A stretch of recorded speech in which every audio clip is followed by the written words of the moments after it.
महिला दो बच्चों के आत्महत्या के प्रकरण में आया नया मोड़।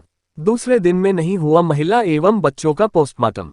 परिजनों की बनी सहमति। महाराष्ट्र से डीडवाना पहुंचे परिजन। पुलिस में दर्ज कराई गई बहन के द्वारा लिखित रिपोर्ट। उपखंड अधिकारी पहुंची जिला चिकित्सालय की मोर्चरी, ली घटनाक्रम की जानकारी।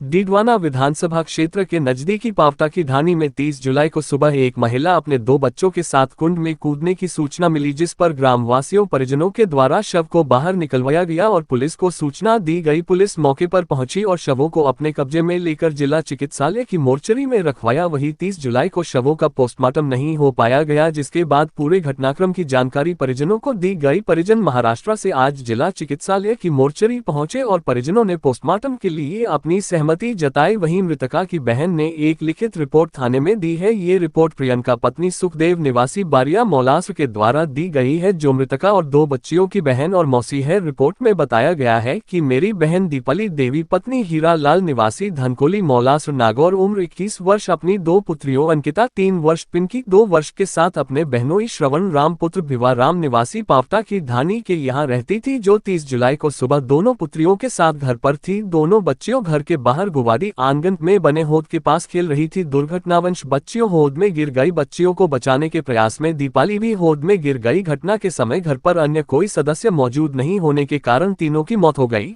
मुझे किसी पर भी किसी प्रकार की कोई शंका नहीं है। दीपाली व दोनों बच्चियों की मौत दुर्घटनावश पानी से भरे होद में गिरने की वजह से हुई है, जिस पर पुलिस ने रिपोर्ट लेकर मामला दर्ज कर लिया है।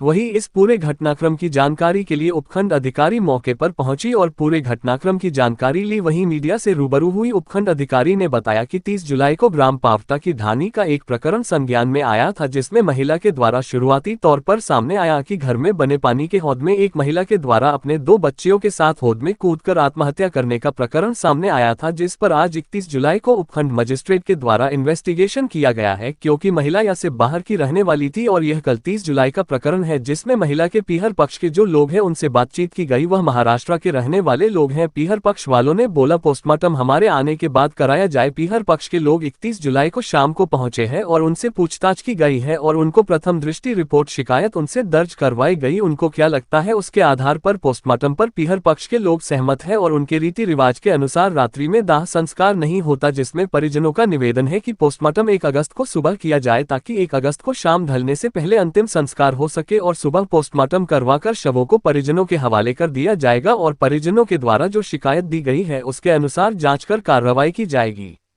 वहीं इस पूरे घटनाक्रम में पोस्टमार्टम के लिए 3 डॉक्टरों की कमेटी बनाई गई है। वह तीनों डॉक्टर मिलकर महिला व 2 बच्चों के शवों का पोस्टमार्टम कराकर शव परिजनों को सुपुर्द करेंगे।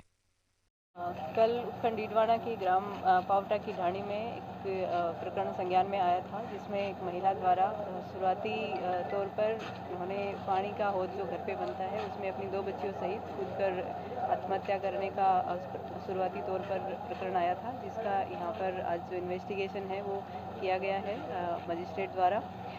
चूँकि महिला यहाँ से बाहर की थी, कल का प्रकरण है, तो उनके जो गैर पक्ष के लोग हैं उनसे बातचीत किया गया। वो महाराष्ट्र के रहने वाले हैं, तो उनको आज उन्होंने बोला कि पोस्टमार्टम हमारे आने के बाद में करवाया जाए। तो वो आज अभी शाम को पहुँचे हैं, तो उनसे पूछताछ की गई है और उनकी कोई जो प्रथम दृष्टया उनको क्या प्रकरण लगता है उसके बारे में शिकायत उनसे नोट करवाई गई है और वो पोस्टमार्टम पर वो सभी सहमत है। और चूँकि उनके रीति रिवाज के अनुसार रात में अंतिम संस्कार नहीं किया जाता है, तो उनका निवेदन है कि पोस्टमार्टम सुबह किया जाए ताकि कल वो अंतिम संस्कार कर ले। तो उनको पोस्टमार्टम है वो कल सुबह तक के लिए पोस्टपोन करके कल सुबह करवा के बॉडी उनको हैंडओवर कर दिया जाएगा और इसमें जो उनके जो शिकायत है उसके अनुसार नियमानुसार जाँच कर आवश्यक कार्रवाई की जाएगी। धन्यवाद।